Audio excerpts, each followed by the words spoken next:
I'm talking about the Rebbe's mother. She passed away about a year before I was born. I was born in Elul, and she passed away Tishrei before. Everything I tell you about Rebbetzin Chana, I read or I heard, because I never saw her. I'm going to begin with sort of just a statement, a fact. The Rebbetzin Chana was a very, very important part of Lubavitch in America. You could even say she was a very, very important part of Crown Heights. And her loss, which is it's almost 60 years ago, right? This is the 59th yard site. This is the 59th yard site. In many, many ways was a Avedesh Enichazeres. The absence of the Rebbe's mother had an incredible impact on the community of Lubavitch and in a bigger way in the community of Crown Heights. You must understand, in the late 50s and early 60s, mid 50s, early 60s, Crown Heights was full of Jews, from Yidden, from Rochester Park till the Prospect Park, way past Eastern Parkway. I read someplace there were 250,000 Jews living in Crown Heights. 250,000. How many Jews in Crown Heights today? 15% of that. The Rebbetzin Chana lived in Crown Heights. She was a presence here. She went to shul, in contrast to the Rebbetzin Chaim Mushka, and she socialized. She wanted to know everybody and everything, not just about Lubavitchers. She was an elderly woman. She passed away about 85 years old. She had an assistant, an aide, when she got a little older. She would sit with her beach chair or whoever it was on the President in Kingston and just say hello to people. She was a very, very real presence in Crown Heights, in the smaller world of Lubavitch and in the bigger world of Crown Heights. She brought something out of the Rebbe that when she passed away, we didn't see in the Rebbe anymore. And she was in her way, sort of like an element that made the Rebbe, our Rebbe, I'm not going to say more human, but we felt the Rebbe's humanity more because of her. And remember, she passed away before I was born. So I'm simply describing what I heard. She writes in her journal, the Rebbe's mother writes in her journal, which she kept till the day she passed away, and the journal's been published. It's got to be translated into English. Much of it is. Ein B'Yisrael, Mother in Israel, is her journal, but they've since found entries into her journal literally until less than a year before she passed away. And what she writes over and over again is that I'm very lonely. I have nobody to talk to. Nobody understands me. There's only one person in the world who truly understands me. But I cannot burden him because he's carrying the burden of the world on his shoulders. He was talking about the Rebbe. The Rebbe's mother writes that. And when you read that in her journal, it really hurts you. And you say, well, why? Why was she so lonely? The Rebbe's Chaim Mushka was lonely. She locked herself in her house. You never saw her. The Rebbe's mother went to shul. If she saw a new face, she walked over to you. She shook your hand and said, what is your name and where are you from? And then she knew right away your grandfather, your great-grandfather, you know how it was. She wanted to know everybody. She was very, very warm, very friendly, and she was very lonely. Nobody understood her. I once asked a Yid who knew her as a child, why does the Rebbetzin Chana describe herself as being so alone when she was so precocious, so social, part of the scene? And this person said to me, maybe because she was so intelligent. The Rebbetzin Chana was big melamedes. She grew up in an age where girls didn't go to cheder. Girls didn't learn anything. And she had sisters. You know, that she had a sister married to the Leivik's brother. You know, the two brothers married two sisters. The Rebbe's uncle, Rebbe had an uncle named Menachem Mendel Schneerson, the Leivik's younger brother, and he was married to Rebbetzin Chana's younger sister, I think. Rebbetzin Chana was unusual. She was extraordinarily intelligent. She probably read in many languages. She knew a lot of Torah. She knew an enormous amount of Torah and lahavdil other stuff.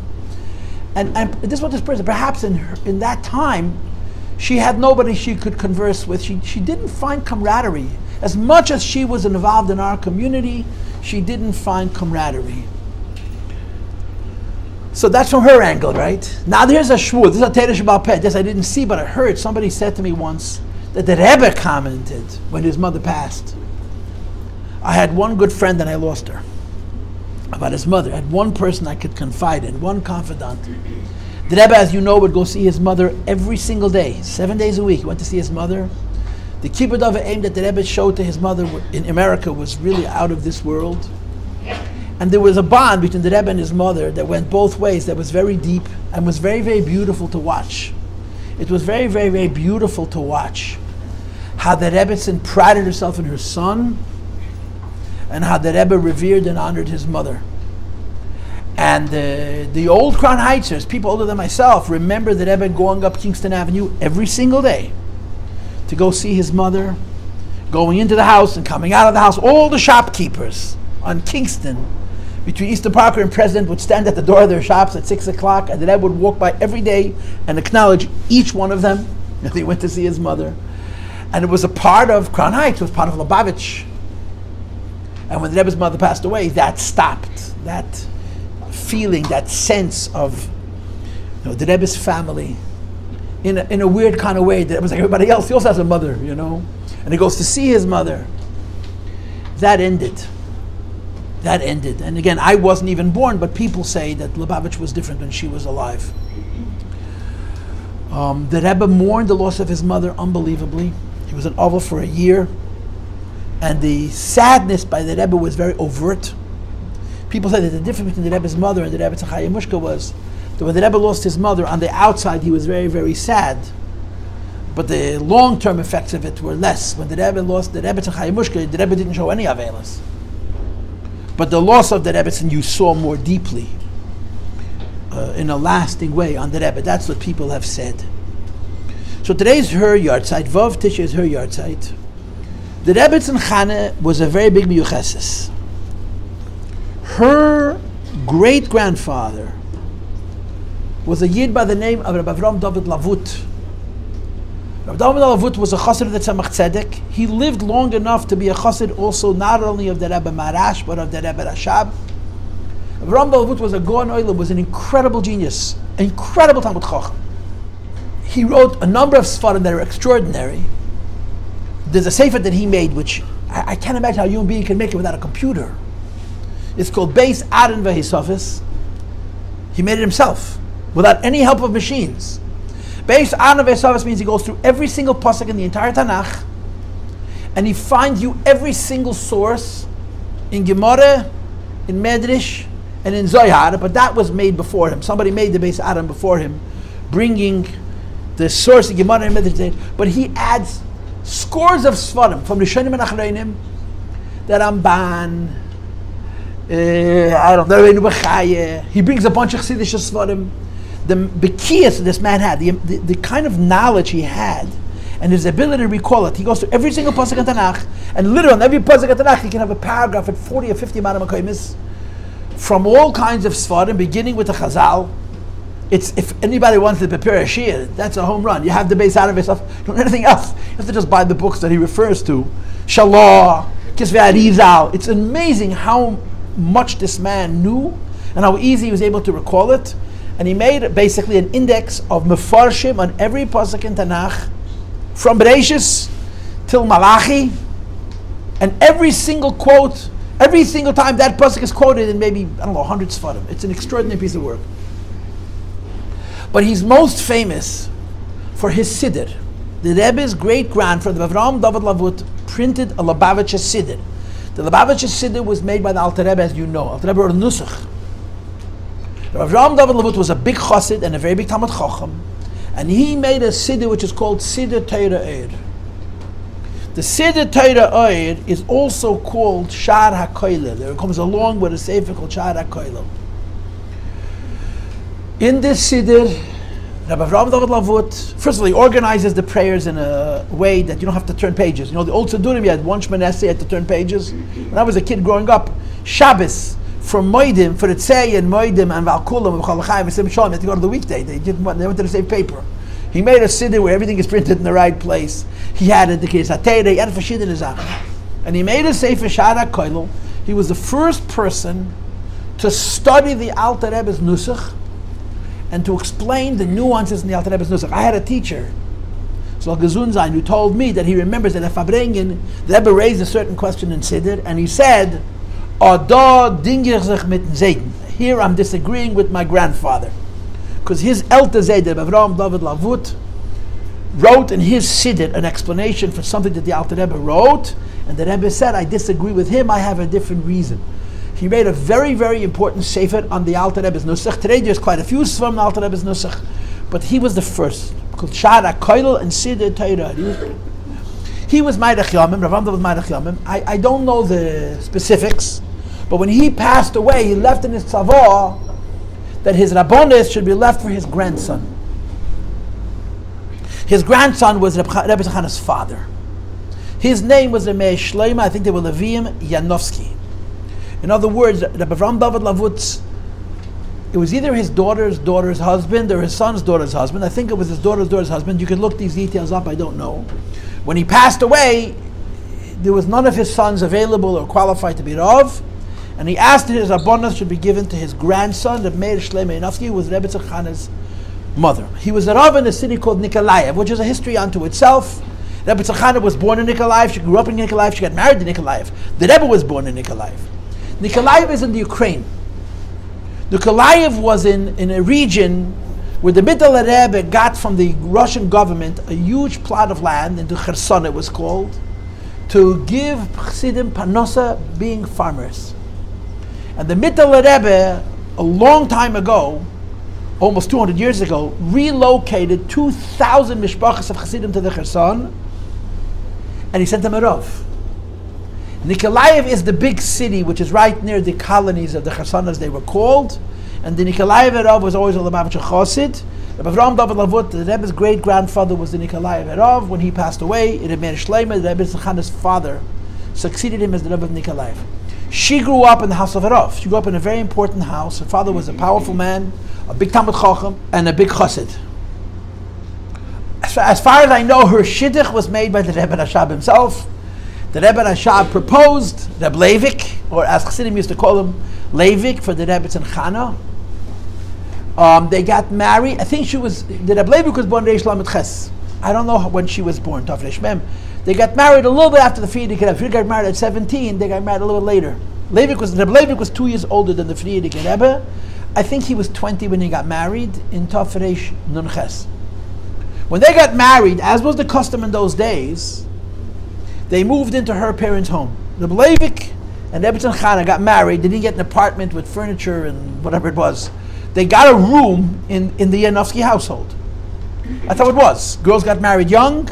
The mothers helped raise their oldest children. The Rebbe's parents moved into the Rebbe's maternal Baba and Zayda's house, and that's where all the 3 boys were born. They lived in Nikolaev for about 10 years. The Rebbetzin Chana and her husband, Reb Leivik, lived in Nikolaev for about 10 years, and during those 10 years, the Rebbe was born in Samach Beis, which is 4 years after their wedding, and then Berel was born, I think, 2 years after that, and Label was born either Samach Vav or Samach Zayin, 2 or 3. All 3 boys were born in Nikolaev. When they were living in Nikolaev, Reb Leivik was Reb Leivik. He learned and davened and served the Eibishter. There was no world. Nikolaev Yidden knew that Reb Leivik was a Gon Olam, was a Eloi, was a special person. And of course, what made him unusual, even amongst Chassidim, was he was a very, very big Makubal. And he did a lot of things api Kabbalah. And he didn't at all interfere, from what I understand, in the Nikolaev community. Maybe he spoke about a Fabrengen, I don't know. But people watched him. The Rebbe's father Leivik, or Reb Leivik, was inspirational enough simply by observing him. And the first 10 years of their marriage, which were probably beautiful years in every way, the Rebbe Leivik sat and learned and davened day and night. And they had their 3 boys, and the Rebbe Chana was living with her family. It was a very gishmak 11. When the Rebbe left Nikolaev, he was 7. The Rebbe had childhood friend from Nikolaev, who later became his chassidim. And the rumors are that when the Altois mishpacha, when Nikolaev, the Charatonov mishpacha, the Korf mishpacha, when Nikolaev, and when the Altaises came to the Rebbe pushed and embraced them like childhood friends. That's the shmua. And he had very, very fond memories. Nikolaev was a beautiful living. It was a big city. Nikolaev is not a shtetl, but it was a very, very, very chassidish shtetl. About 10 years into their marriage, a little bit longer, the Rebbe Rashab got him a job. Oh yeah, brach. He would have been better off without the job. The Rabbonos that Reb Leivik was given, which he served for 30 years, was one of the most complicated rabbanos you could give a person before this bullshit, just by itself. Why? Because the Dnepropetrovsk, which in those days was called Yekaterinslav, was a big city with tens of thousands of Jews. In Russia, there were not many large cities with big Jewish populations, because there was something called the Pale of Settlements. Yidden couldn't live in big cities. They were not allowed by the government. Yekaterinslav, the Dnepropetrovsk, was an exception because it was a rich Jew who made fake businesses that didn't exist, and he hired hundreds of Yidden to come work in his businesses, but they really weren't. And then those Jews, once they were settled in the Dnepropetrovsk, their children grew up there. When Rabbi Levi became the Rav in Yekaterinslav, there were tens of thousands of Yidden living, but they didn't see eye to eye. There were 20 factions. Amongst the Frume, you had the more Frum and the less Frum. Amongst the Frume, you had Chassidim and Misnagdim. Amongst the Chassidim, you had this kind of Chassid, that kind of Chassid, and a Chassid. Everybody's right, nobody else is wrong, naturally. Mistam amongst the Misnagdim, there's more than one type of Misnagid also. And then you had Nebach the Nish Frume, the Zionists and the Yiddishists and the anarchists and the I don't know whatists. And everybody was vying for control of the city. And you must understand that under the Tsar, a Rav was an agent of the state. Under the Tsar, the Rav, I think he was paid by the government. And if it was paid by the community, the government oversaw it. So if you were the Rav of the city, you had real power. Now, if you were a secular Jew and the Rav was particularly frum, the Rav's power would force you to live a more Yiddish life than you wanted to live. Or he would curtail, he would offset your ability, whatever it was. So becoming a Rav under the Tsar in Russia, it was a real powerful position. Rabbanim had real power. But they had to deal with the politics, with the pressures that came along with everybody trying to pull them in a different direction. When the Rebbe's parents moved to Yekaterinslav, the Rebbe's father was probably 30 or 31, let's say, and the Rebbe's mother was probably 29. They were not old people, they were young, l'fiyerach. But both of them were incredibly prepared, qualified for their respective roles. First of all, Rabbi Levi was he was brilliant. He was brilliant, and he just knew how to speak to every person. He was also very personable. The Rabbi Levi, the Rebbe's father, could sit with a Gaon and an Amoritz and a Chassid and a Misnagid and an Apakatis, one after the other, and everyone felt like he understood him. He had that skill. Rebbetzin Chana was extraordinary in that way. Rebbetzin Chana, everybody who knew her says that she was extremely qualified, capable of making people comfortable around her. And when they came to the city, there was a huge fight. There was a huge fight over this Rabbanis. So many people did not want a Frumirov, let alone a Lubavitcherov. The Rebbe Rashab fought Mesiris Nefesh. The Rebbe Rashab said the love of the Dnepropetrovsk is always a Lubavitcher. It's going to continue being a Lubavitcher. And by the way, today, in 2023, the Yekaterinslav Rav is also a Lubavitcher. The Rebbe wrote to the Shliach Kamenetsky, Iri, my city, the Dnepropetrovsk belongs to the Rebbe, and it's dominated by Lubavitch. And the Rebbe Rashab got the Leivik the job. So he got him a job. So he had Panose, but boy was that, those few rubles that they paid him were very, very, very costly. The Rebbe's parents moved to Dnepropetrovsk, and over the course of a relatively short time, they gained people's love and respect, not necessarily approval. You maybe didn't like what he believed, but you liked him, Maybe you didn't agree with how they ran the community, but you liked him and her. And this is part, I don't want you to know part of the Rebbe's personality. I don't know the Rebbe's personality. You certainly know it, but people who were around in the earlier years, when the Rebbe, certainly before the Rebbe was Rebbe, and even after the Rebbe was Rebbe, I don't know how to say this because it's so grub. The Rebbe has amazing social skills. He knows how to talk to people. We saw him ran away. Poor guy.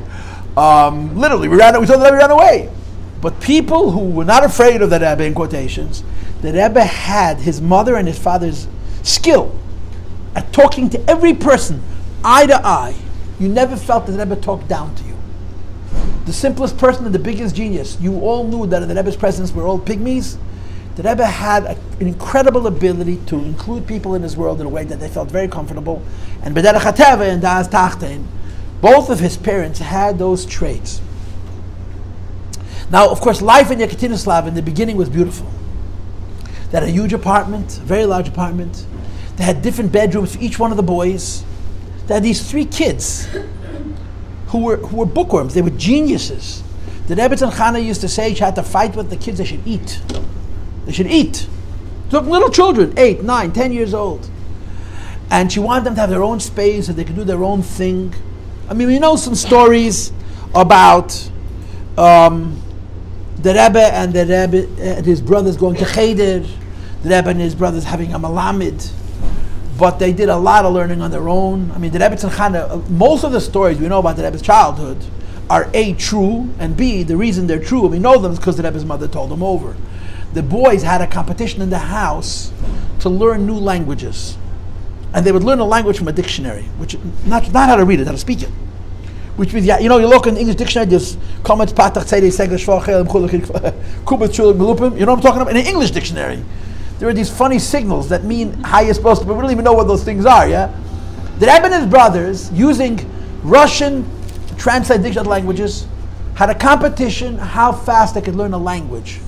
They only learned the languages in the bathroom. And on average, it took them 3 weeks to learn a new language. Smart guys, what do you think? The 3 of them. Did I breathe it? This was the house. It was a house full of brains. The house could have exploded. And this was the good years in Mizukt. Now, in the earlier years, there was more than one Rav, and there was competition. A Chassidish Rav, a Litvish Rav. The Rav passed away, but then the Tzaddik started. Right? The revolution was the end of 1917.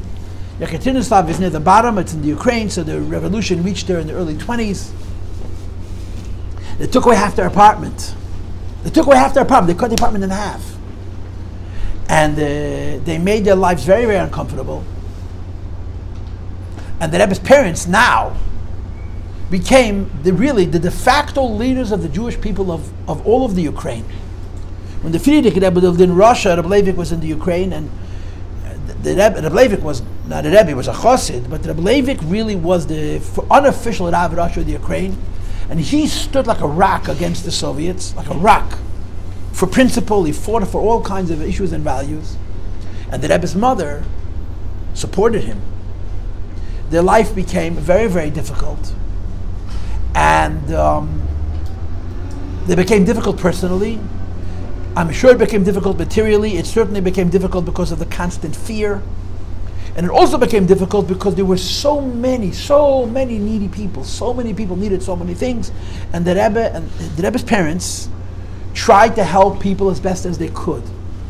The Rebbe told a story by Fabrengen that at the end of the First World War, tens of thousands of immigrants came to the city.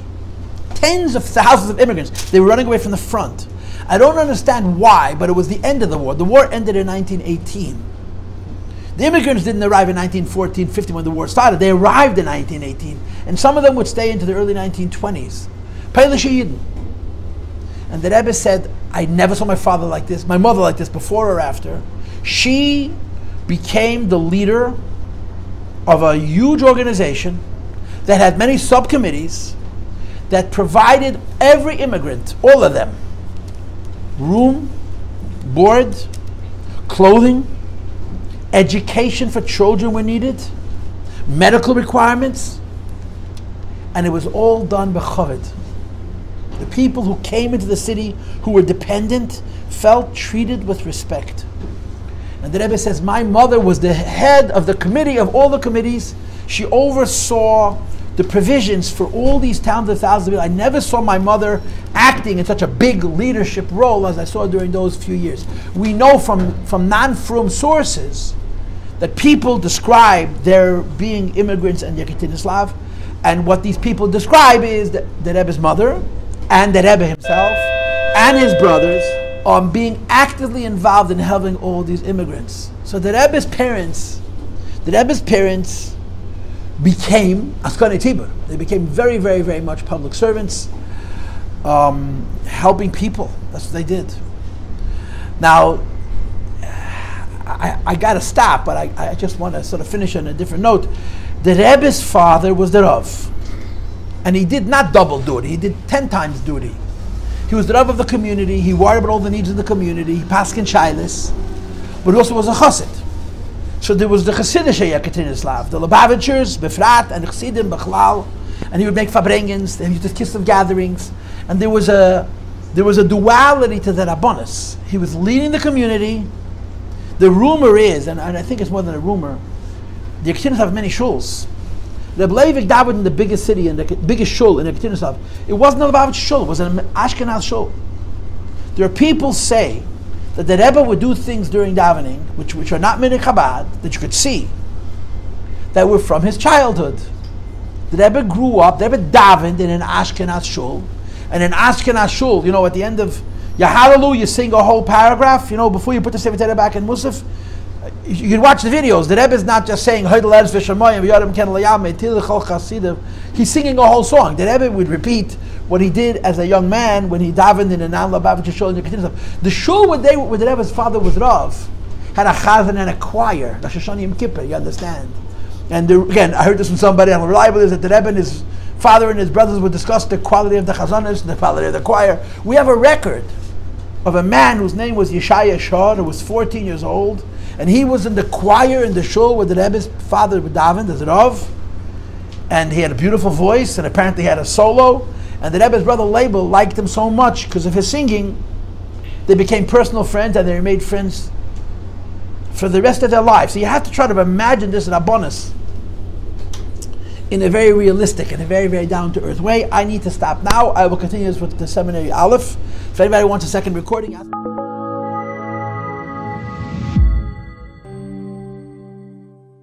Okay, Kindalach. Today's Thursday, it's Vav Tishrei. It's the yahrzeit of the Rebbe's mother. This is the 59th yahrzeit. So I started talking to the other room, to the seminary-based girls, about the Rebbe's mother a little bit. And I'm going to continue that. If anybody wants the previous recording, I'll be very happy to send it to you. What I'm holding is as follows. The Rebbe's parents, for the first 10 years of their marriage, lived in Nikolaev. During those 10 years, the Rebbe's father didn't work. He sat and learned and davened. All three of the boys were born in Nikolaev. The Rebbe was 7 when he left Nikolaev. He had good recollections. And they probably were very, very beautiful years. I can imagine. They were beautiful, beautiful years. Then, when the Rebbe's father was around 30, 31, the Rebbetzin Chana was probably 29, the Rebbe Rashab did him a favor. And I mean that very sarcastically. And he got him a job. So he could be an paid employee. He's not living on the dole. But the job he got him was the Rabbanos of one of the most difficult communities any place in Russia. Very dynamic, very diverse, very competitive, very political. And the Rebbe's parents really showed themselves fit for the task. The Rebbe's parents both had human skills that were extraordinary. People hated their beliefs deeply, but loved them.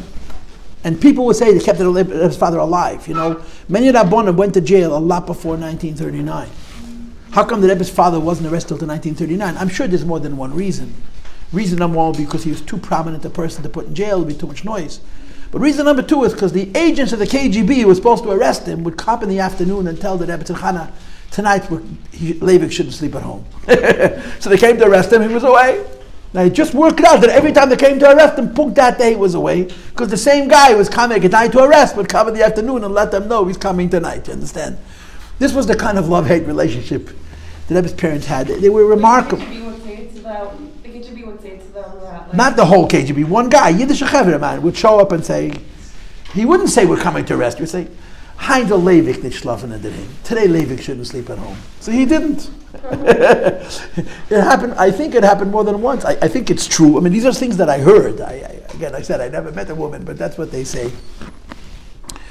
The Rebbe's brothers grew up in Yekaterinslav, in Yekaterinslav, the Rebbe Petrovsk.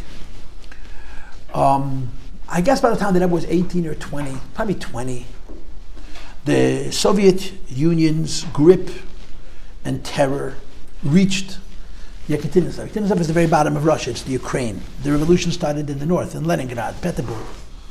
So it took a while for the civil war to be fought out, and many youth were killed during that civil war. Unbelievable numbers. And then the Rabbanos changed. It didn't become an abundance of shepherding this big, beautiful community. It became an abundance of Pashat, helping people physically and spiritually, and holding on to an ember, you know. Once the revolution came, the Freie Yidden were not so frei anymore. They were practically frei, but their hatred for Yiddishkeit, unless they were diehard communists, the whole dynamic was different. And the Rebbe's parents spent 20 years, or whatever number of years it was, under the Bolsheviks, until the Rebbe's father, Rebbe Leivik, was arrested in 1939, right before Pesach. Pashat helping people. There's a ribui maisis. There's many, many stories. Pashat personal stories. One of the stories which is rather interesting is that there was a man whose name was Kesse. I forgot his first name. This guy Kesse would be a member of parliament in the Knesset, in the Israeli parliament in the 60s and the 70s. This Mr. Kesse lost both of his parents, either from the war or for pogroms or from hunger. He was a teenager, he was 14 years old, he had no parents. He was a Zionist, he wasn't from, he was a Zionist. He wanted to get to Israel, but he was having a hard time getting out of the country. He came to Achei Temimim, I'm assuming because it was a big city, and the Rebbe's parents adopted him. The guy lived in their house. When the Rebbe was a Rebbe, he was very friendly to Lubavitch always. He was very supportive of Chabadnikim. He would go into the Rebbe Tichedus and they would talk like brothers. He lived in the house, I think, for 2 years until he was able to find a way of sneaking out of Russia and getting to Israel. They did an interview with his wife. He passed away a long time, and his wife said, "My husband regained his belief in humanity in the Schneerson's home." If you lose your parents when you're 14 years old, you got a pretty negative perspective on life.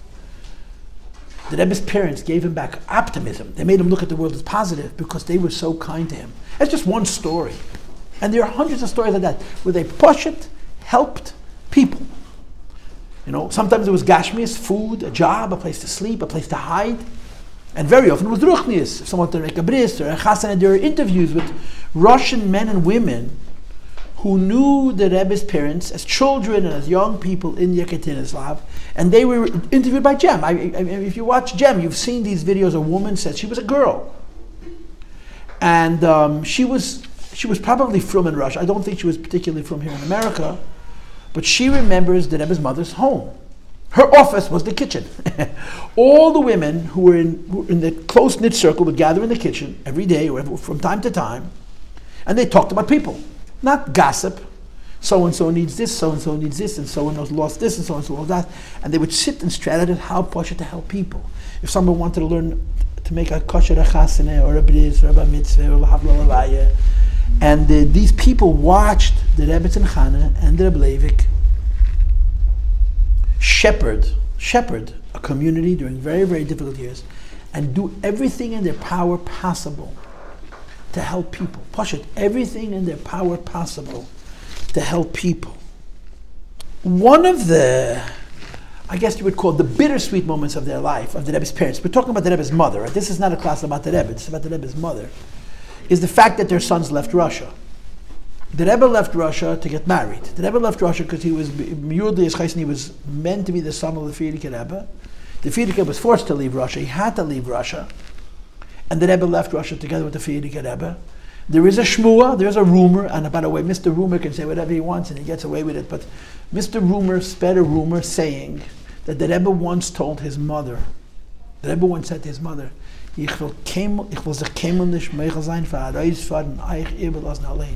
will never forgive myself for leaving the country and leaving you alone by yourselves. The Rebbe, who was separated from his parents for about 18 years, he never saw his father again. His father passed away in 1944. He did see his mother in 1947, and he couldn't do it. He couldn't do enough for her. He would go into her twice a day when he was in France. He would go in every single day. Even after the Rebbe was the Rebbe, he never missed going to see his mother. He couldn't make up for the time that he was not able to mechabed Abba v'imei. He ate him up alive. So the boys left. The Rebbe left, and then a couple of years after that, Leib left. The younger brother, Yisrael Leib, also left. And that must have been very, very hard for them. Yisrael Leib moved to Israel, and he lived in Israel almost till the end of his life. The last couple of years he moved to England, and he passed away in England, as we know. and then he was buried in Tzfas. The Rebbe made final arrangements for the Rebbe's brother. He was buried in Tzfas. There was a middle son whose name was Berel, who unfortunately suffered some kind of a mental breakdown. I don't know the details of it, and he was in a home. He was in a sanitarium, what they would call in America a long-term facility.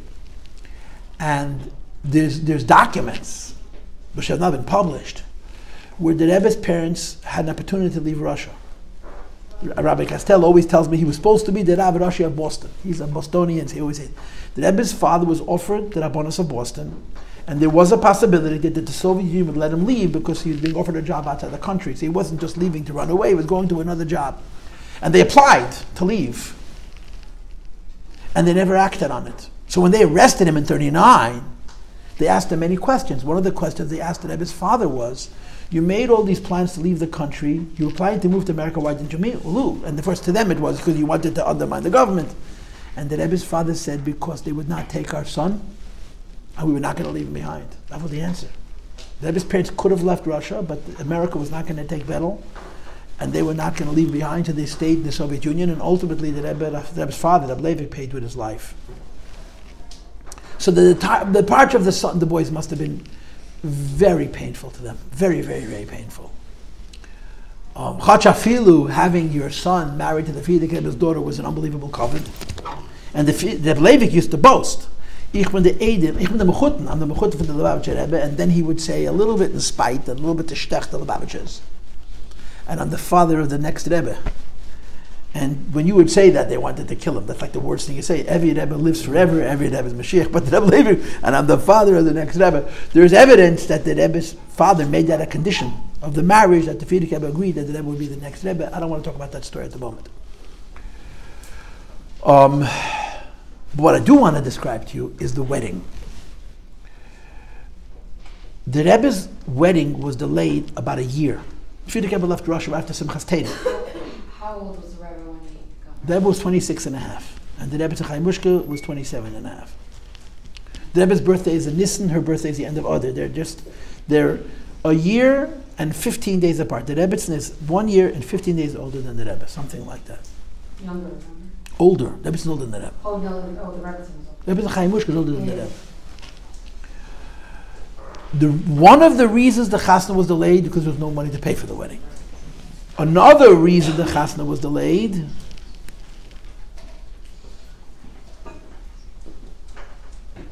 was because there was a hope that the Rebbe's parents would be allowed to attend. In other words, be given a visitation, permission to leave Russia for a few weeks, come to the wedding and go back. And there was a lot of negotiating with the government of Russia to allow the Rebbe's parents just to leave for a while. And the visa was denied and denied and denied. Once it was clear that they're not getting the visa, they set the date for the wedding, and the Rebbe got married in Poland. The Rebbe was living, Frierdiker was living in Latvia, but the Rebbe's chasna took place in Varsha, which was like the biggest, it was the metropolis. It was the city of Jews in Poland, and that's what the Rebbe's chasna was. The Rebbe's chasna was a grand affair. It was attended by all the big daily Yisrael in Poland at the time, and so on and so forth. The Rebbe's parents missed the wedding. So there's very poignant letters from the Rebbe's father to the Rebbe. One of the sweetest letters is, take this amount of money, buy your kala a beautiful piece of jewelry, and we'll reimburse you, and you should use it so gesundheit. It's a letter from the Rebbe's father to buy your kala for us. A substantial amount of money, a beautiful piece of jewelry. When he says getragen gesundheit, the Rebbe's father was a very warm man. His writing is Poshet Mushi, the Rebbe's father. It's a big gom. He writes to his son with so much warmth and so much love. There's a letter from him to the Rebbetzin Chayamushka, where he says to her, please don't write to me like a daughter-in-law. Write to me like a loved daughter, the Rebbe's father. They missed the wedding. So what they did was, they made a wedding without a chassan kala. Now I told the other group, I don't know if I told it to you, that when the Soviets took over the country, the Rebbe's parents were given a very large apartment. They had a very, very huge apartment. They had like 6 rooms. When the revolution happened, they cut their apartment in half. When they made the chasana, the neighbors, I don't even think they were Jews. They loved the Rebbe's parents so much, they cleared out of the apartment completely and opened up the doors that separated the apartment into 2. And the Rebbe's parents had room in their apartment to host several hundred guests. And they made a wedding in their apartment, minus a chas and kala. And the simcha was unbelievable. It was a huge event. And then his father said Torah, and they danced, and they sang. There was a men's room, and there was a women's room. And the chassan, it was a grand affair. They just were missing the chassan and the kala. One of the sweetest things that we know from that chasana was there was an old Russian man who was interviewed by Jem, who was a kid. And he says that the day after the wedding that they made for the adults, the Rebbe's parents invited all the children to the house to make a wedding for the kids. I don't know how many children, I'm sure there were many children in Yekaterinslav, but I don't know how many children wanted to associate with the Rav in 1929 in the Soviet Union, but a number of kids came, and they sat by the table, and the Rebbetzin Chana verbringed with them. And what he said was that she said, I think the Rebbe's father also sat with them, that everybody has a talent. Everybody is good in one thing. So everybody should perform in what they're good at. This one should sing, and this one should dance, and this one should draw. And this man said, I said, I'll sing. He's an old man when he's being interviewed, but he's describing what happened as a child. And he says that the Rebbe's mother was so musical that her body was a language of music. Everything about it, she was incredible music. She sang so beautifully. He knew her as a child. And he sang for her, and she sang with him, and he describes how incredibly musical she was, the Rebbe's mother. So this is another little story. And like I said before, there's many, many stories, most of whom we'll probably never know, about during all those years, during the Soviet years, the Rebbe's parents fought for Yiddishkeit, and Poshet helped people. Poshet helped people. The big fight that the Rebbe Leivik fought, as we know, the Rebbe spoke about it many times, was the fight for kosher and matzah. B'derech hatev, that's what cost him his life. Every year he wanted matzah, and the government said, sure, make matzah, but the flour was bleached, which meant the flour was chametz gomer.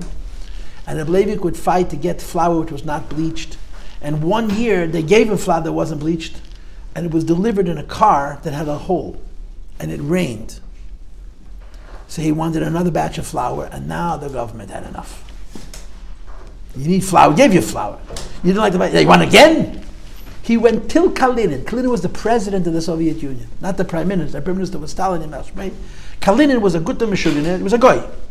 But he was not at all a Saint Yisrael. He helped a lot of Yidden in a lot of ways. He was just a funny man. And the Rebbe's father met Kalinin and said, you have to, and he wrote a letter that when it comes to the matzah, Rabbi Schneerson and his mashgichim have carte blanche, you got to provide it.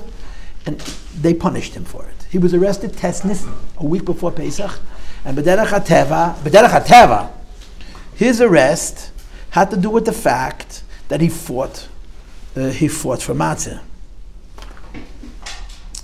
The Rebbe's father lasted as long as he did because he had friends in high places. They were going to come to arrest him, and some guy would knock on his door and say, tonight don't sleep at home, and that's how they lasted till 1939. Most of his contemporaries were arrested much before that. And then, of course, there's the stories of the KGB agents coming in the middle of the night to do a bris, They were hidden, but they were never reingeschafft in this whole Magefa. But they still wanted to do something Jewish, and they would come in the middle of the night to make a chasana. And these things, and this is what the Rebbe's parents did. They helped push it to a lot of people. There's a letter from the Rebbe, which is very compelling, from our Rebbe, which is now printed in this Krach Tetzvav of the Fidik Rebbe Kaddish, where the Rebbe writes the Fidik Rebbe, it's the early 30s, maybe 33. The Rebbe writes the Fidik Rebbe, Kfei Gdush Ma'Rucham Yad Moshlita. I feel terrible to give the Rebbe, he's talking about his own father-in-law, Agmas Nefesh, but I have no choice. And he proceeds to describe that his parents were in a very, very dangerous situation at that point. And he says to the Fidik Rebbe, I made it Ahmed for my father. And Lepoil, he was not arrested at that point. But the Rebbe writes a letter, it's printed in Igris. You can see the letter where he's writing to the Fidik Rebbe, I hate to be the bearer of bad news, but I need your help, you need to be mispal, that they should not suffer whatever ills it was. And at that time, it passed. This probably was 1932 or 33 when that letter was written. He was arrested in 39. All the years the Rebbe was living in Germany, and then of course in France, the Rebbe would send them money, the Rebbe would send them boots. There's a letter from the Rebbe's father. This is the Rebbe's father for you. He writes a letter addressed to the Rebbe and maybe to the Rebbetzin, giving them a hello, how are you? 2 or 3 lines of regular small talk. And then he writes, I got the shoes, parenthesis, 20 pages of Kabbalah explaining what shoes mean, end the parenthesis, and they fit, and he signs his name. This is Levi. But the Rebbe Pashut helped them as much as he was able to. The Rebbe's father was arrested for Pesach, and of course the story was that he spent about 5 months in prisons. He was in 6 prisons, but he was in the same prison twice. He has a whole explanation on Kabbalah. The Rebbe's father had that yeshiva called Ani Lev Yitzchak Ben Zelda, where he describes his arrest and Al Pi Kabbalah explaining everything that happened to him. The Rebbe spoke about it once in the Fabrengen, and he was in prison for about 5 months. After that, he was tried and he was sentenced to 5 years of exile, which was retroactive. So the 5 years started when they arrested him right for Pesach, and they ended 5 years later, 1944, also right before Pesach. The Rebbe's mother, Rebbetzin Chana, was frantic. She was beside her. When they arrested her husband, the biggest problem was nobody would tell her where they took him. In Russia, everything is a secret just because. And there was a cruelty element, You took my husband, put him in jail. Can you tell me where he is? I don't know. It's not my department, and no one knows. She knew that her husband is going to starve Pesach. He will eat nothing, maybe not even drink the water. And she was Pashut, worried of his life. And she ran around from jail to jail, from office to office. She deposited a few pounds of matzah. We don't know whether the Rebbe got it or not, but she knew that the Rebbe's father will eat nothing for 8 days. And she ran around crazy to try and find him some place where he was, to send him some matzah, and she'd have what to eat for Pesach. And then, of course, she took care of him while he was in jail. And later, when he was fashik, when they sent him away to Chile, I don't know how you pronounce that word, Chiloy. I mean, I met a Jew who knows how you pronounce that word. It was a small city in Asia which had more mosquitoes than molecules of oxygen. It was incredibly unpleasant. And they lived like in a porch of somebody's house. And their accommodations were terrible. And they lived there for 5 years, the Rebbe's parents. She immediately made whatever arrangements she needed to make. She closed up her house. She left it behind for other people to look after. And she went to join her husband. The fact was that saved her life, because had they been in Yekaterinslav when the Russians came in, they killed all the Jews. The Rebbe's parents were not there. But the apartment that they had occupied, which was full of svarim and full of notebooks of Rebbe Levi's Kisvei Yad, people used it at some point, Pashut, for firewood. They were freezing. The cold winters, there was no wood. They used the Pashut for firewood. This is the shmua. It's hard to know what happened to all the Ksavim. Some of them are alive, some of them are extant. Most of what the Rebbe's father owned and what the Rebbe's father wrote is, at least to this day, lost to us. The Rebbe's brother, Berel, remained behind in Yekaterinslav, and the Nazis killed him. The Rebbe's brother was killed by the Nazis. Bepashtus, the Rebbe's brother was killed by the Nazis. She joined her husband. And it's a gewaltige Meise, it's a schöne Meise. There's a mishpacha in Lubavitch called Kaplan. They're a very prominent mishpacha. They're originally Litvische. Their Zayde was the Rav of Kiev. Was a very, very big gon. It was a gewaltige Talmud Chacham. We would call it Remes Naged. He was a very Erlich Yid. He was arrested at the same time as the Rebbe's father, also in Ukraine. And he was aware of what's going on with Rebbe Leivik. And he was also sent to 5 years of exile, but not to Chile, to a different city. And he was more down to earth. He was resourceful. He knew how to take care of himself. And he knew that Rebbe Leivik is not going to know what to do for bread. So as a prisoner, he was not allowed to leave the city. He would sneak onto a train, and he would travel to Chile. He would get off the train. He'd go to the place where Leivik was living alone, and he would cook him kugel and chalt. Cook him Jewish foods, When the Rebbe's mother arrived, she sees kugel. And she knew that her husband made that kugel, and there wasn't a Jew around for miles. She says, where'd you get the kugel from? So Leivik says, Eliana, comes every week, and he makes me kugel and shak. Anyway, a few days later, she sees a Yid with a beard coming to the house. She runs to the Leivik, cooked a Yid tabak, that's Eliyahu. So when Nachum Kaplan, somebody story himself, when they came to America, the Rebbetzin said to her father, Ich kann doch Tayim Zayin dem Taten's kugel, I can still taste your father's kugel. I'm sure he wasn't a big cook, but he was better than Rabbi Levi. I just heard the story, so I'm sharing the story with you. And the conditions were very hard. The food was hard, and the loneliness was terrible. And Rabbi Levi suffered terribly. Not so much physically, but as morally. They broke him. They destroyed him. Rabbi Levi was a gibber. He was a schneers. He was strong as a lion. That a man of his strength to pass away at 66 was a consequence of abuse. It wasn't natural. It wasn't natural. His body was broken down by tzaddus. Physical tzaddus and psychological tzaddus. And of course, the story of stories that we know, it's really a remarkable story. The Rebbe's mother did everything in her power. She respected the Rebbe's father and she loved him. Believable, her whole world was the Rebbe's father. When the Rebbe's father passed away, her life was over. She was so fortunate to be married to him, and she so much missed him. But she did everything in her power to make his life a little bit easier. And of course, the famous story was that the man had no paper, had no pen, had no ink. So she went to the field and she collected sedges, grasses. I don't know how you do this, but she was a very brilliant lady. She figured out how to make ink from whatever she was able to find. I want you to know that if you've ever gone to the Rebbe's library, they have displays. You could see the original Sfarim. The Rebbe's father is writing in fluorescent pink. You understand? How many rabbis write in fluorescent pink and in and in sky? Whatever color flowers she found, she would collect them. I don't know how you make ink out of flowers. She would cook them and cook them and cook them and cook them and cook them, and she would produce dense enough ink, and the Rebbe's father would use a feather and write. And he wrote on the margins of the few Sfarim that he had. He had a Mishnayos, and he had a Tanya, and he had a Zoya, and I think that's it.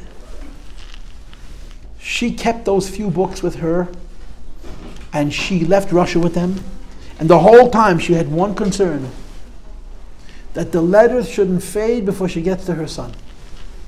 Once the Rebbe would get them, then he'll take care of it already, he'll remember it if need be.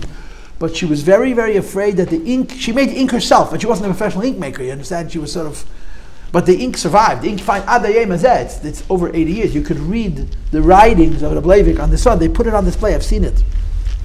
It's fascinating. It's very, very interesting. And she provided the Rebbe's father with able to write a little bit. Because he had no paper, he had to write very bekitzer. And the Rebbe spent 20 years explaining the status of his father on the fact that he wrote so briefly because he didn't have any paper. Now he was held for 5 years. In 1944, before Pesach, his sentence was over, which meant he was allowed to leave. But it was in the middle of the Second World War. But you're talking now April 44, the Russians were really winning at that point. They were pushing the Germans back, pushing the Germans back, pushing the Germans back. But Russia, in its wonderful style of being as kind and as nice as many of its citizens as possible, had a policy that said that until the war is over, nobody could move. No one could budge. Even if you were a prisoner and your sentence was over or commuted, you had to stay in your place till the war was over. The Lubavitcher Chassidim living in Alma-Ata, which was the closest community of Jews to where Rebbe's parents were aware of how difficult it was for them with Pashat HaZakonos Nefashos. And they risked their own lives. They were Moisa Nefesh. They gave a bribe to illegally move them from Chile, or however you pronounce that word, to Yekaterinslav, to Alma-Ata, where the Rebbe's parents came before Pesach. When they arrived in Alma-Ata, there was a kihil of people, a Jewish community, and they did everything in their power to make the Rebbe's parents honored and comfortable and provided for whatever they needed. They came up for Pesach, and the Rebbe's father's body was racked with cancer. He was very sick. A doctor examined him, and the doctor put him on a liquid diet to keep him alive as long as possible. They had no cure. You're talking 80 years ago, they had no cure. He was very sick. And the doctor sees matzah and moder and karpas and chareres and charoises and wine. And he says to Rabbi Levi, you're not eating any of that. So Rabbi Levi says to him, that's not food, that's not food, that's not food, that's mitzvahs. You're not going to stop Rabbi Levi from eating matzah. And he lived... Rabbi Levi got that sick because of what he went through? For sure. His body was emotionally taxed. You know, people say that you can't explain cancer. You can't. Nobody knows why some people get it, some people don't get it. But b'chalal, there are many illnesses that are physical illnesses that are psychosomatic. If you have more stress, you're more likely to get an ulcer, right? A stomach doctor told me, there's no scientific evidence there's any relation between stress and an ulcer. And then he says, but relax, you're going to get an ulcer. I said, I don't understand. You told me there's no scientific. He says, no scientific relationship, but everybody knows that you have a stress, you get an ulcer. And the same is true. The body is taxed. The body weakens, and it weakens, it's attacked. The Rebbe parents lived there for 5 months, and there's some wonderful stories about that time. The Chassidim were very kind to them, and they did whatever they could to help them. The Rebbe's father went to shul. There's a famous story, Shavuos. The Rebbe gathered the kids together, the Rebbe's father, and he spoke to the children the way the Rebbe would speak to the children. That they're the future and they're the next generation, and they shouldn't be afraid, and they should be yidden, and so on and so forth. The Rebbe's father was once crying, and the Rebbe's mother said to him, "Was weinst du?" And he said, "Ich wein nicht, weil ich gehe weg, ich wein, weil ich gehe weg, und ich los dir ibe da allein." I'm not crying because I'm passing away. I'm crying because I'm going away and leaving you here alone. One of the most amazing stories I know about the Rebbe's mother, and I read it years ago in a magazine called Beis Rivka. A woman named Altois was a teenager in Alma-Ata during the war. Now you have to understand, during the Second World War, death was breakfast. People were dying everywhere. I mean, today when there's a tragedy, someone dies, everyone goes crazy. Yeah? People were dying all the time. Death was normal. Today people got sick, people died. Gestorben, 1, 2, 3. And there was so much death, and there was so much trouble, and there was so much suffering. Everybody was just worn out. And the Rebbe's father passes away, and everybody came to the house. Everybody just ran to the house, the little apartment. Everybody came to be with them, with her. There's a Yid who describes how when Rebbe Leivik passed away, some guy called him and said, "Take your bicycle, go to all the neighbors in town and tell them that Rebbe Leivik passed away, there's going to be a Levai, they should come to the Levai." So this girl, whose name is Altois, I think her name was Miriam, walked into the Rebbe's parents' apartment and started to wail. She screamed. And I'm sure that wailing, that crying wasn't just Rebbe Leivik, it was everything, And the Rebbe's mother turned to her at that moment, it was before her husband's Levaya, and said to her, "Bei Yidden schreit man nicht." Jews don't scream. That's how much presence this woman had. Bei Yidden schreit man nicht. Jews don't scream. After the Rebbe's father passed away, there's a famous story. There was a Yid named Nimoitin, Yossel Nimoitin, who I met once. He lived here in Crown Heights on Brooklyn Avenue. He walked by the house, and the Rebbe's mother was crying. And he said, "Why an interview? Was weinst du?" She said, "Why am I crying? My husband, I'm all myself." So we asked her, "Do you have any relatives in Moscow?" People that you know in Moscow. Moscow was closer to the center, it was closer to the west, And she said, yeah, she had some kind of relative in Moscow. He says, "Okay, I'll get you to Moscow. We'll get you out of the country." So the story was, I heard this from relatives of the Nemoitins, that there was a family of 4 who wanted to travel to Moscow, and they needed airplane tickets in the middle of the Second World War, which meant you needed major, major connections and major, major bribes. Yossel Nimoitin had both. And they came to him and said, "You will do us a favor and get us tickets on an airplane, we want to fly to Moscow," which was unheard of in those days. And Yossel said, "Sure, I'll make you all the arrangements, but there's one thing, you're taking a 5th person with you, you're taking a Rebbetzin Chana." And they said, no. She was a marked woman, she was the husband of a Rav. And Yossel said, "You're not taking her, there are no tickets, you understand." So they took her, and they brought her to Moscow, and she spent, I don't know how long in Moscow, probably a year or 2. And of course, Mumas Sada, the famous Mumas Sada, who was she was the leader of the group of the Chassidim who got Anash out of Russia in 1946.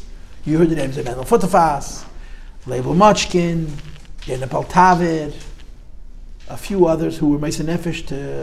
They got 1,400 Lubavitch Chassidim out of Russia using Pelish Papirin. They convinced the Rebbe's mother to leave. The Rebbe's mother was afraid. She wanted to leave legally, with the claim that her husband had died, the children were out of the country, and they told her, "You're never getting out. With a name like Knes, never getting out of the country." They wore her down, and she agreed to leave a false paper, and she did. And she traveled carrying her husband's most precious possessions. The ksavim. She had a gadol, I think, from the Tzemach Tzedek, which the Rebbe would later wear. She had a shofar from the Rebbe Marash, which the Rebbe would later use. All kinds of very precious things that came from the Mishpachas Beis Harav, from the Rebbe's Mishpacha. The Rebbe's father was a cousin. And she carried them with her out of Russia. When she was leaving the country, Bel Eunuch was a young bocher and he was helping her, and nobody else was helping her. No, everyone was very busy. And she said to him, be careful, because in this chimedan, in this valise that you're carrying, there are Kodesh Kadoshim, the holiest of holiest artifacts that belong to Rabbi Yossi. So some chassid overheard it and he wanted to run and carry the valise himself. And she says, no, if you weren't going to help me till now, don't help me right there. You can do it for just fine. She left Russia with everybody and she ended up in Pucking in Germany. And she was by herself. She was also quite ill. And there were certain people who looked after her. Certain people realized how lonely she was. They looked after her. She had a minik. She would go every Motzei Shabbos Tavil. She would go into the Rebbetzin Nemenah. Rebbetzin was a big chassid, a very big chassid, and they had these barracks. They lived in these barracks, like bunks, camp bunks that had been used by the Nazis for who knows what. It was in Germany, the Pucking, the refugee camps, displaced persons camps, and. People helped her. One of the women helped with a lady named Mrs. Ushpa, Rebbetzin Ushpa. She pushed physically. She would wash her, push it. In any case, she was very ill. Years and years later, when Mrs. Ushpa came to America, she came to see the Rebbe's mother. And the Rebbe's mother was so appreciative of what she had done for her. So she said to her son told me this, that when she came in to the Rebbe's and Chana, she referred to her as Tochter, my daughter. She was incredibly appreciative of how she had helped her in those difficult times. And she says to her, I want you to do me a favor. I want you to come back at 6 o'clock in the afternoon. I want you to meet my son. So she told people that the Rebbetzin Chana told her to come back at 6 o'clock after. Said it's impossible. 6 o'clock the Rebbe comes to see his mother and there's never anybody in the house. She told me to come at 6. Anyway, so she came. And she walked in, the Rebbe was already sitting there. And the Rebbetzin Chana introduced her to the Rebbe. And she said, this is the Rebbetzin. Her son told me, Zalman told me that when the Rebbetzin Chana talked to her alone, he called her my daughter. When he introduced her to the Rebbe, he called her a Rebbetzin. She was then called Mrs. Chaikin. She was married 3 times. Shmukler, Chaikin, Ushpa. She was an incredible lady, Mrs. Ushpa. But she helped the Rebbetzin, and the Rebbetzin never forgot it. He was Makateva. She was Makateva. And of course, they made arrangements for the Rebbetzin to come to Paris and to apply to a visa and enter the United States. Our Rebbe never left New York, as you know. From the time the Rebbe arrived in New York, he never left. Except once. The Rebbe left the state of New York one time by the Frierdiker Rebbe's encouragement. He spent 3 months in Paris retrieving his mother. Now, why does it take 3 months to pick up your mother? You go, you put her on a plane, you take her home. There's a number of reasons. Number one, they needed a visa, they needed permission to enter into the country. Number two, apparently the Rebbe's mother was in poor health. Some people say she even had tuberculosis, which would have meant that America would never let her into the country. And they had to do whatever shtickis things to get by the American inspections that she was able to come into the country. And they wanted to fatten her up, to make her look like a healthy person, that she's not going to be, quote, a burden on America. She was an elderly lady. So the Rebbe spent 3 months in France. He stayed in a hotel. She stayed by Zalman Schneerson. Zalman Schneerson was the first cousin of Rebbe Leibovitz, a first cousin of the Rebbe's father. Zalman Schneerson was the first cousin. Zalman Schneerson's father and the Rebbe Leibovitz's father were brothers. And she stayed in their house. There's descriptions of the first time that Rebbe met her, how emotional it was. And when she was in France, the Rebbe would go see his mother twice every day. Twice a day, he would walk from his hotel to see her. During the 3 months that the Rebbe was in France, the Rebbe did all kinds of things on behalf of the Frierdiker Rebbe. He met Lubavitch Chassidim. He probably even scouted out his first shluchim, Machon, the Rebbe met in France. And then 2 years later, he sent him to Morocco. And he met Anash, and he encouraged Anash to connect with the Frierdiker Rebbe. And there's a whole new Lubavitch now. Lubavitch had changed from being Chabad and insular to Afatzayonis, Fatzayadus. And Lubavitchers coming from Russia didn't know any of this. The Rebbe had to teach them all of this. And the Rebbe brought his mother to New York. I just want to say this to you. Rabbi said, Yom Kippur is 26 hours. Rosh Hashanah is 2 days. 26 hours to be high is possible. In Halacha, it's called Yom Kippur. The Pnimius of Yom Kippur is called Yom HaKadosh. The custom by Yid Yom Kippur is if you could, you don't sleep at all. 1 day. You want Yom Kippur, it's a day of tshuva, but the Pnimius of Yom Kippur, it's a day of holiness. You remove yourself from everything. and you just be holy for one day, Mekenes Bavais, you could have a mitzvah, a successful Yom Kippur. I bless you all to have a meaningful Yom Kippur. Chas v'shalom, you should hate it. Shav Yiseides Tshuva Mitis, and we should all be good Jews, and I'll see you in Mitzvah.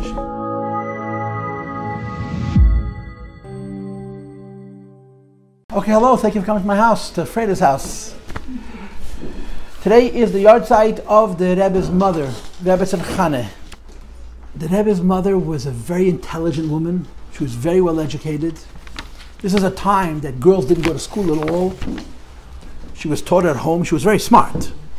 So her parents, her father taught her, and she was pashat amalomedes. She was a learned woman in Torah, and lahavla other chachmas as well. The Rebbe's mother was a very knowledgeable lady. People who knew her said that she was always busy reading and studying. She was always busy using her brain. In addition, the Rebbetzin Chana was blessed with an incredibly gracious personality. She had very, very good social skills, okay, which is one of the greatest gifts anybody could use today. She was incredibly likable. She was one of those people who was warm and genuine and forward. She liked people, and people were very drawn to her all of her life. And part of her ability to be the Rebbetzin, not so much in New York, but when she was the wife of the Rav in Yekaterinslav, which is a very, very difficult Rabbanus, was her grace. She was a very likable woman. She was pastor before I was born, but I know people who have told me she'd sit on the corner of Kingston and President, where she lived, and just greet people. She'd just say hello to people. Crown Heights in the 1950s and early 60s was a very mixed community. You had every kind of frum Jew. What is now Borough Park was then Crown Heights. They ran away to Borough Park, but Crown Heights was full of every community. You had Chassidim and Misnagdim, you had modern Orthodox, every kind of Yid. And the Rebbetzin, if she saw a new face, would say hello. The Rebbetzin would go to shul all the time, Shabbos and Yom Tov, and she didn't know who you were. She wasn't embarrassed. She walked over to you, she shook your hand. I'm talking a lady to a lady, what's machstu, and where you're from, and she had all kinds of comments. She would often say, my son told me that you were coming, and things like this. She had an enormous amount of charisma and grace and charm. She was a very likable person. She was also very, very talented. I heard a man who knew her as a child describe the Rebbetzin as embodying music. She was so musical it came out of her pores. She was a very big balas chush. A lot of the characteristics you see in the Rebbe, people say you saw in his mother. I want to talk to you about the end of her life. I have, for whatever my reasons, I'm not going to talk to you about her whole life. I'm just going to tell you some stories and I'm going to go. I want to talk to you about the end of her life. The end of her life was that, of course, she got out of Russia. And like all the Lubavitcher Chassidim, she ended up in what's called DP camps, displaced persons camps, where all the people who survived the Holocaust ended up. The Lubavitcher Chassidim were Russians, but they snuck out of Russia using Polish passports, because a lot of Polish Yidden ran away from the Nazis into Russia and then died in Russia. The Lubavitcher Chassidim bought those passports, changed the pictures, did what they had to do, and they came out as Polish Abidig, as if they were Polish citizens, because Stalin made an agreement with the Polish government, that he would allow every Polish citizen living in Russia to go back to Poland, and every Russian citizen living in Poland, he wanted them back in Russia. So about 13 or 1400 Lubavitcher Chassidim, my father's Lagzud was one of them, got out of Russia with these Polish papirim, with these fake Polish papers, and one of them was the Rebbe's mother. And they had to go through a bunch of borders. And the people who led them across was called the Bricha. Bricha were young Israelis. This is before Eretz Yisrael was even yet a state. This is 1946. Eretz Yisrael was officially declared an independent state in 1948. And the Rebbetzin Chana used to refer to those young Israelis as tzaddikim on tefillin. They were not frum. Boys and girls from Israel who came to Europe and literally risked their lives, because if they would have gotten caught, they would have gotten shot. And they smuggled them across many borders, from Russia to Poland, from Poland to Czechoslovakia, from Czechoslovakia probably to Austria, from Austria probably to Germany. And every border all was bribed. The whole thing was one big operation. And the Chassidim schlepped from Russia, and they ended up in the DP camps, displaced persons camps in Germany. My father was never in Poki, my father was in Austria. But most of the Lubavitcher Chassidim were in Germany, where the Rebbe's mother was. The Rebbe's mother, I guess, was fast-tracked. Some people stayed in Poking till 48, maybe even till 49. Till 49, they were still about to living in Germany. The Rebbe's mother was allowed to leave Germany and move to France as early as 1947. I don't know what the logistics were, but certainly part of the logistics were that the Rebbe had a son living in America. She had another son, as you may or may not know, living in Israel. The Rebbe had a brother named Label, Yisrael Ayaleib, living in Israel.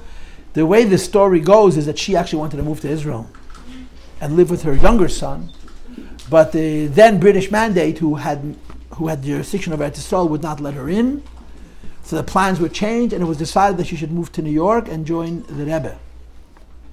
So she left Germany and she came to Paris, and she stayed by a cousin. There was a Yid in France named Zalman Schneerson. Zalman Schneerson's father and the Rebbe's father's father were brothers. Zalman Schneerson and the Leivik were first cousins. And she stayed in their home. The Rebbe traveled by ship from America to France. It was the only time he left New York after he came here in 1941. He arrived in France. People went to pick him up at the ship. And the Rebbe was already in the taxi coming in. A telegram came to Zalman Schneerson's house. Barach Bayach al-Shalom, telling the Fiedeke sent the Rebbe a telegram. Barach Bayach al-Shalom. They went outside and the Rebbe's taxi drove up. He didn't need anybody to pick him up from the airport. He did fine by himself. And the Rebbe went to see his mother. There are people who remember that first meeting. The Rebbe hadn't seen his mother in 18 years. The meeting was deeply, deeply emotional. The Rebbe didn't stay in the house. The Rebbe took a hotel room. And for the 3 months that the Rebbe was in France, he would visit his mother every day twice. In the morning and in the afternoon, they would spend time, they would talk. The Rebbe had, I hate to use this word, but this is probably the right word, a lot of guilt about the fact that he left his parents behind. His father was basically killed. His father died from suffering in the Fashikung, in the exile in Asia. His mother had aged a lot. She was then she passed away probably 85, so she was close to 70 years old, exhausted and not well. And the Rebbe's meeting her mother was a very big deal for the two of them. It was also very fortuitous for Anash.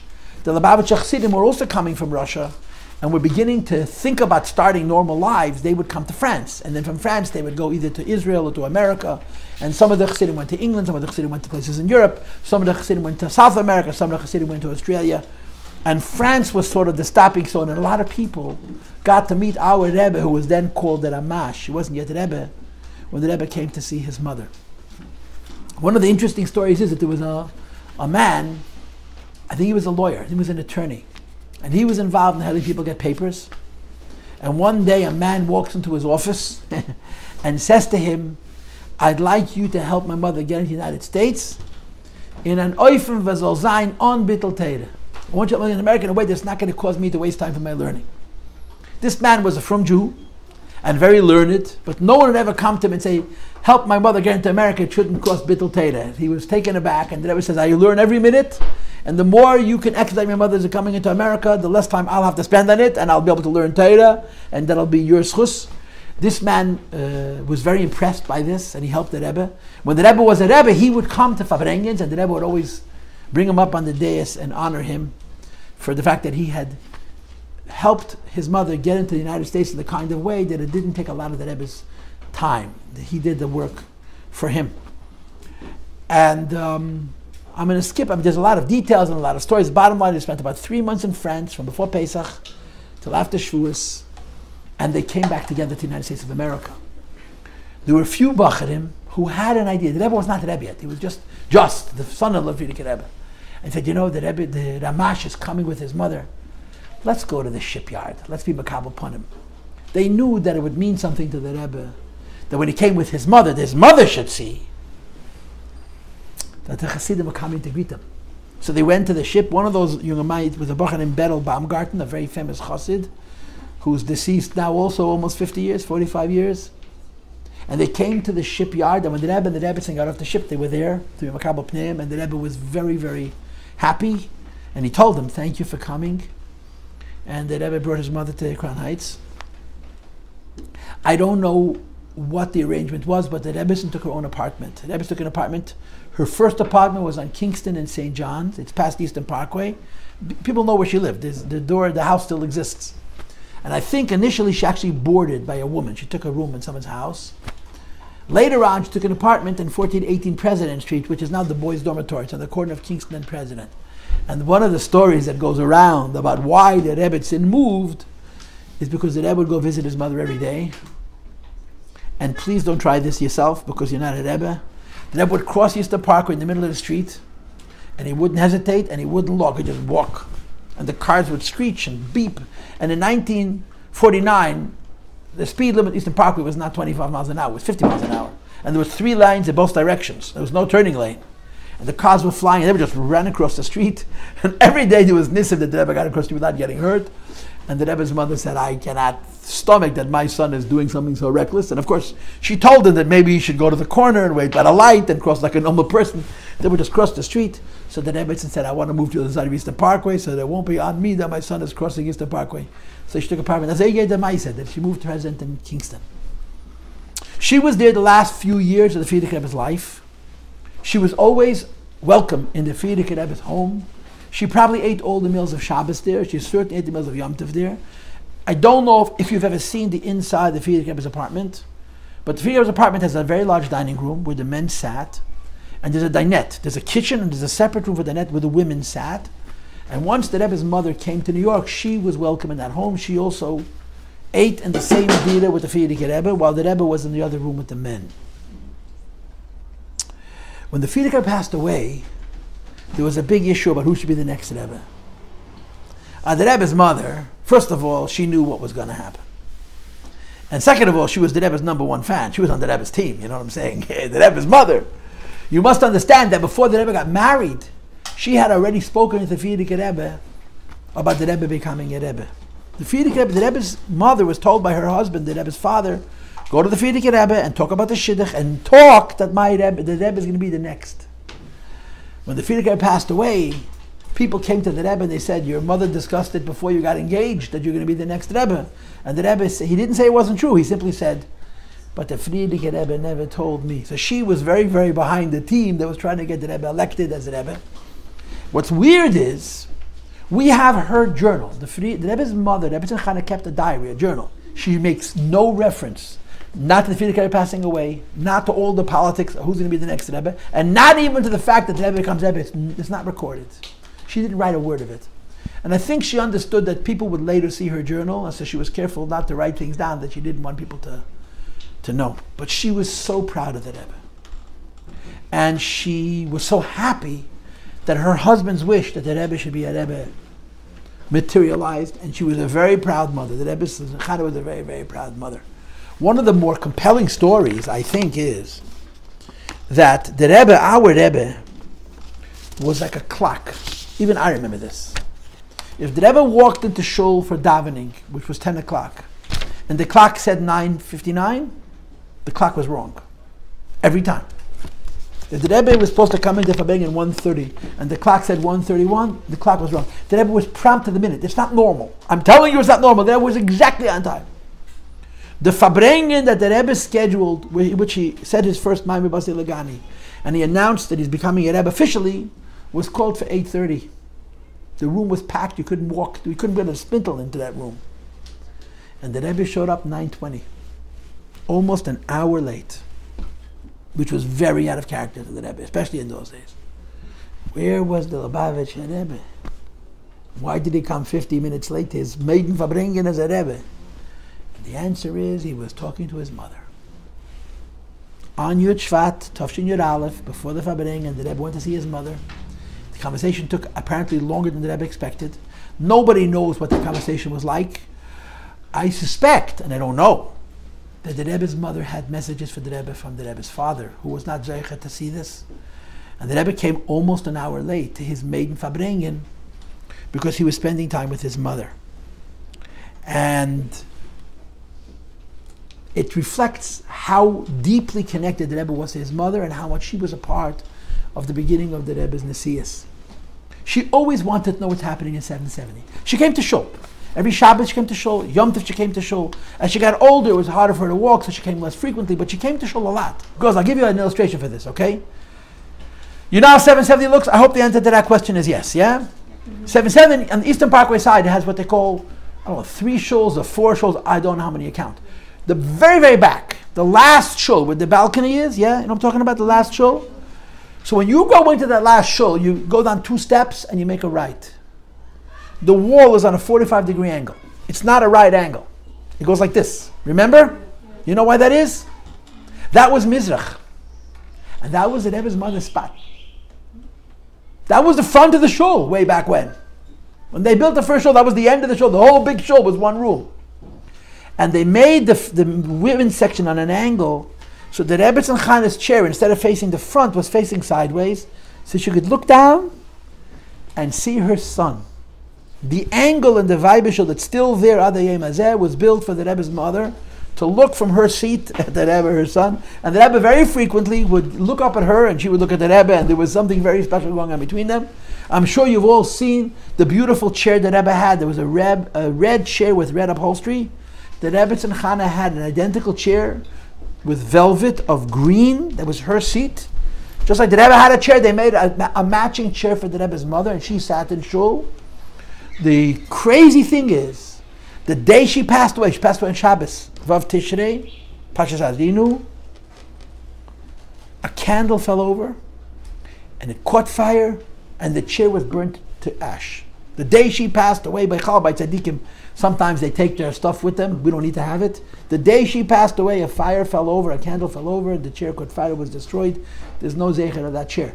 But the Rebbe was very involved. She came to shul, and she was the Rebbe's cheerleading committee. She wanted very much that the Rebbe should be more of a Rebbe, and the Chassidim should like him. Well, this was her business. One of the stories that they tell is that when the Rebbe had his 25th wedding anniversary, Yudal Kisef Tafshin Yudal, 1953, the Rebbetzin asked people, so are they fabrengi for the Rebbetzin was the one who told people, no one knew when the Rebbe's birthday was. The Rebbe said the Rebbe's birthday is Yudal of Nissan, you got to make a fabrengi. She wanted the Chassidim to fabreng Yudal of Nissan on the Rebbe's birthday. She wanted the Chassidim to fabreng on Yudal Kisef, the Rebbe's wedding anniversary.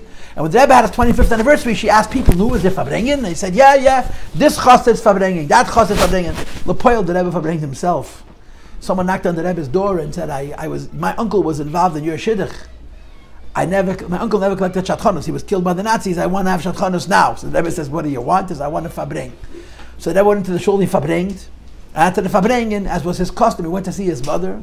He walks into his mother's house and very excited, his mother said, I heard that the Benzin, Shemtiv, and Pinya Alta is fabrenged for your 25th wedding anniversary. And the Rebbe said to his mother, I fabreng and they're getting the credit because it all happened very, very last minute. But the Rebbetzin was very proud of the Rebbe, and she was very much in favor of making him not only be great, but be respected and treated as great. One of the examples for this is the Rebbe made many organizations. One of the organizations was called Neshei of Nes Chabad, Agudas Neshei of Nes Chabad. When the Rebbe first became Rebbe, almost the very beginning, the Rebbe made an organization for women, Neshei Chabad. You look at the early years, Neshei Chabad used to have a convention every year in Crown Heights, for Shavuos. By those conventions, you're talking now 1956, 1957, 1958, 1960, 1961, 1962, 1963, 1964. I don't know what her health condition was, but you look at the stage of the meetings of Neshei Chabad in all those years, and the Rebbe's mother was sitting on the dais. And people gave speeches, and she would say, this was a good speech, this wasn't such a good speech, this could have been better. The Rebbetzin Chana was outspoken. If she liked your speech, she told you. If she didn't like your speech, she also told you. But the Rebbetz's mother was very much a part of what was going on in Lubavitch. She was very, very proud of the Rebbe. And of course, one of the more poignant stories, which I'm sure you know, and it's now been corroborated, it's actually true, because they found the notes. The Rebbe lost his brother in 1952, 13 years before she passed away. The Rebbe lost his brother in Tafshin Yud Beis after Pesach, Yud Gimel Iyar. And the Rebbe did not want his mother to know. His mother was elderly, his mother was ill, he didn't want her to know. So they created a ruse that lasted 13 years. The Rebbe's sister-in-law would write letters from England. They lived in Liverpool, and then she later moved to London. And the mail would come to the Rebbe's house, to her house. Berel Eunuch, who was very close to the Rebbe's mother, had a key to her mailbox. She would open the mailbox, and if she found a letter from Label, from her sister-in-law, he would bring it to 770. They knew how to open up a letter that you shouldn't see that it was opened. And the Rebbe would add a few lines in his brother's handwriting and sign Leib. And they once gave out like a list of 10 or 12 different examples of the Rebbe signing his brother's handwriting, Leib. His name was Yisrael Aya Leib, but he signed his name Leib. And for 13 years, the Rebbe's mother did not know that her son had passed away. There was a Jew whose name was Rabbi Yossi Paltiel. He was a Gerach Chassid. He was very close to the Rebbe's brother, and he was close to the Rebbetzin, close to the Rebbe. He would travel a lot to Israel. He stopped often in England, and he was part of the ruse. He would bring letters from the Rebbetzin to his daughter-in-law, her daughter-in-law, and then back. And she would send pictures of he had a little girl growing up, a little Meidele. She's probably now in her 70s. Actually, she's probably closer to 80 now. Her name was Dalia. The Rebbe has a niece. And the sister-in-law would send pictures of the niece, and the Rebbetzin Chana always wanted to know, there's pictures of the niece, there's pictures, there's no, but the label's none of the pictures. There was a simple reason why label none of the pictures, because he wasn't around. But they gave all kinds of excuses. And for 13 years, this ruse was held up, so the Rebbe's mother should not know that her son had passed. Now there are some people who say, and I think it's not true, but some people still say it, that the Rebbetzin knew that Label had passed away, but she knew that if the Rebbe knew that she knew, the Rebbe would be upset, so each one was hiding from the other. So she lived in Crown Heights all those years. One of the things that she would do is that every year, on the yahrzeit of her husband, Rebbe Leivik, which is Chof Menachemov, she would invite Chassidim into her home for a farbrengen.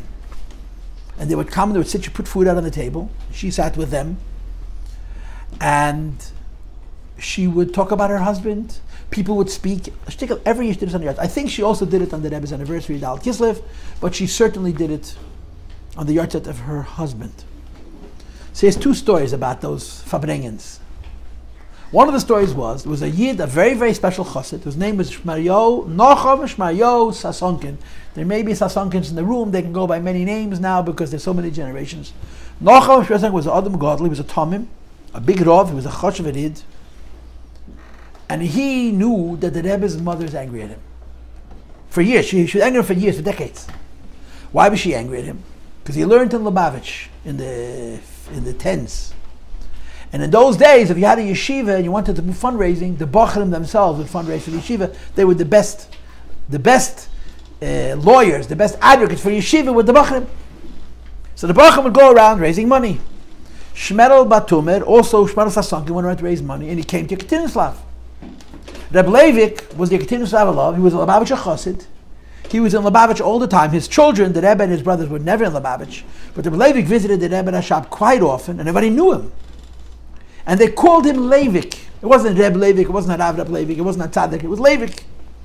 But he was a Gadol. Leivik, the Rebbe's father, was a Gaon in Elam, in Kabbalah, and in Nigla, and Avodah. He was a big Tzaddik. So he knocks on the door of the Rebbetzin's apartment. The Rebbetzin opens the door, and the 16-year-old Bacha looks at her and says, Leivik is home. And she looks at him with angry eyes, like, you're calling my husband Leivik, you schmeckel. And she never forgave him. Anytime he saw her, 10 years later, 20 years later, 30, he would look at her and she would look at him, and she's still angry. He was once in New York doing one of these Chof of yahrzeits, and he got himself invited to her house. And he showed up. He came, he sat. And the Rebbe looked at her, the same look like, oh, here you are, yeah? Chutzpahnik, you call my husband Leivik. And at some point during the evening, she said, may I speak? She lay sure speak. So he told the following story, that the Gemara says that the greatest Tanoim were called the Rabbon, like Rabban Gamliel, Rabban Gamliel, Rabbi Shimon ben Elazar, and so forth. Lower than Rabbon is a Rebbe, with a Yud. And lower than Rebbe is a Rav. Anybody who had Smicha from Eretz Yisrael was called Rebbe, and who had Smicha from Chutz La'aretz is called Rav. Then the Gemara says a funny thing. There's Rabbon, there's Rebbe, and there's Rav. And then the Gemara says, Gadol Merav and Shmai. The greatest Tanaim and Amirayim, there was no Rebbe, it was just their name. Hillel, Shammai, Rav, Shmuel, there was no Rebbe, they just called them by their names. And he said, by Chassidim was the same way. The greatest Chassidim were a trademark. They were, there's a word that I'm not finding. They were a brand. So you didn't say Harav, Rebbe said Levik. And the Rebbe, this Shmuel said, that's why Chassidim used to call even the greatest Chassidim by their name, because it's even greater than Rabban. For example, he says, Levik. And he saw that the Rebbetzin Chana forgave him for the 35-year-old grudge. He calmed her down. This is ein Maise. The zweite Maise is the last yahrzeit, 1964. She passed away 6 weeks later. They came to her home, and for whatever reason, she must have had a premonition. The entire time she talked about the last days of her husband before he passed away, which was very premonitory. It was very clear, like she was sensing that this is the end. And when the Fabrenga was over, she walked the Chassidim to the door. And by the door, she said the following. In my lifetime, I have seen many great men. I saw many great Rabbonim in Europe. My husband, she said. My father was a big Rav. She knew Gdei Yisrael. But someone as great as my son, the Rebbe, someone as great as my son, I never saw such greatness. And I'm not saying it because I'm a mother, I'm saying because it's the truth. Someone should know so much. And then she adds, and he carries it with such a plainness, such a passionate. Right? The Rebbetzin passed away Shabbos. She went to Shul the first day of Rosh Hashanah. She wasn't feeling well the second day. She said, yesterday I went to Shul and it affected my health, but I'm happy I went because it was wonderful to see my husband, my son blow shofar. And then Friday, Shabbos morning, she had some kind of a stroke. She passed away very late Shabbos after. The Rebbe Fabreng that Shabbos. The Rebbe sat in Fabreng while his mother was passing away. He ran to President Street, and they put her in an ambulance and took her to the hospital. It was called Brooklyn Jewish Hospital, no longer exists on the other side of Eastern Parkway. The Rav made the Rebbe get into the van and go to the hospital with his mother. The Rebbe davened Ma'ariv and I think said Kaddish in the hospital. The Levaya was the next day. There was very little Shiva. She passed away Vov. The Levaya was Zayin. Yom Kippur breaks the Shiva, so it was like 2.5 days of Shiva. A lot of people came. The Rebbe was very worried if he's allowed to go to mikveh at Yom Kippur. The Rebbe was there from. And that year, the Rebbe farbrengt every single Shabbos. The Rebbe was in Avelis. The Rebbe was not going to farbrengt during the week at all because he felt that his owl is not allowed to farbrengt during the week, and I'll be happy. And the Elter Chassidim said he must. So every single time that Rebbe had a week to farbrengt, and that year he made a siyum of a Masechta. He found a Masechta in Shas, which made it into a Yom Tov. So he was able to farbrengt. And that's when the Rebbe started saying the Rashi Sichos. The Rashi Sichos, the Rebbe said the schus of his mother. And the first one was Pashas Noach. And the Rebbe explained the Rashi. That the Rashi is speaking to children who are 5 years old. And therefore what he explains and how he explains it has to be on such a simple level that Ani Leibosi Lefarish Ella Pshuta Shamik, even a little child can understand it. At that Fabrenga was standing a yid by the name of Rabbi Shmuel Lu. He had been 6 weeks before at the yahrzeit gathering of the Rebbe's father in her home. And as the Rebbe was talking about Rashi, and the Rashi's tendency to make everything so plain and so simple, it flashed in his mind that the last thing he heard from the Rebbetzin was that my son is such a great person and he makes it all so plain. And now the Rebbe was saying that about Rashi. That the Rashi's style of teaching Chumash is that it's very, very plain. The Rebbe honored his mother on Ashir. When the Rebbe went to the oil, every time, before he finished with the oil, he would go over to his mother and say a few words. There's all kinds of examples of things the Rebbe did in the schus of his mother. And to say we can learn from the Rebbetzin, it would be nice. To say we can learn from the Rebbe is also nice, but we can certainly take a page out of the Kibbud Avayim book from how the Rebbe respected his mother, and we would all be better for it. Okay, good night.